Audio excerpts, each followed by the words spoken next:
I'm standing on top of Penn's Hill in Quincy, Massachusetts. The monument I see before me is the Abigail Adams Cairn, and it was built in the year 1896, 121 years after the Battle of Bunker Hill, which it celebrates.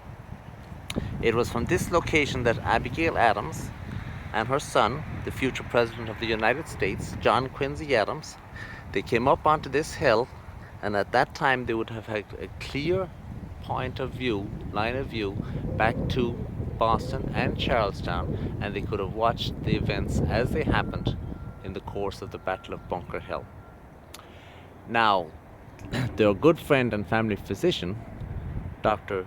Joseph Warren, unfortunately for him, was killed at the Battle of Bunker Hill, and he at that time was the president of the Massachusetts Congress, which was meeting out in the town of Concord, known as the Provincial Congress.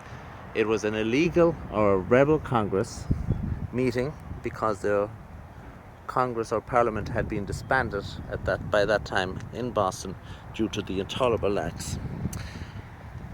As we go by here, we will see the plaque written into this. This is words written by Abigail Adams the following day. It says, "The day, perhaps the decisive day to come on which the fate of America depends, my bursting heart must find vent at my pen." Abigail Adams, June the 18th, 1775. This cairn, rebuilt with the original stones, rededicated by grateful citizens as a symbol of the indomitable human quest for freedom, July the 11th, 2009. Now, when this monument was being rebuilt, they were lucky enough to find, encased in the original, a time capsule containing papers and books, etc., from the year 1896. As we move by here, we will see that it celebrates the fact that from this spot with her son, John Quincy Adams, then a boy of 7 by her side, Abigail Adams watched the smoke of burning Charlestown while listening to the guns of Bunker Hill, Saturday the 17th of June, 1775. And it shows, of course, that this monument was erected by the local chapter of the Daughters of the Revolution.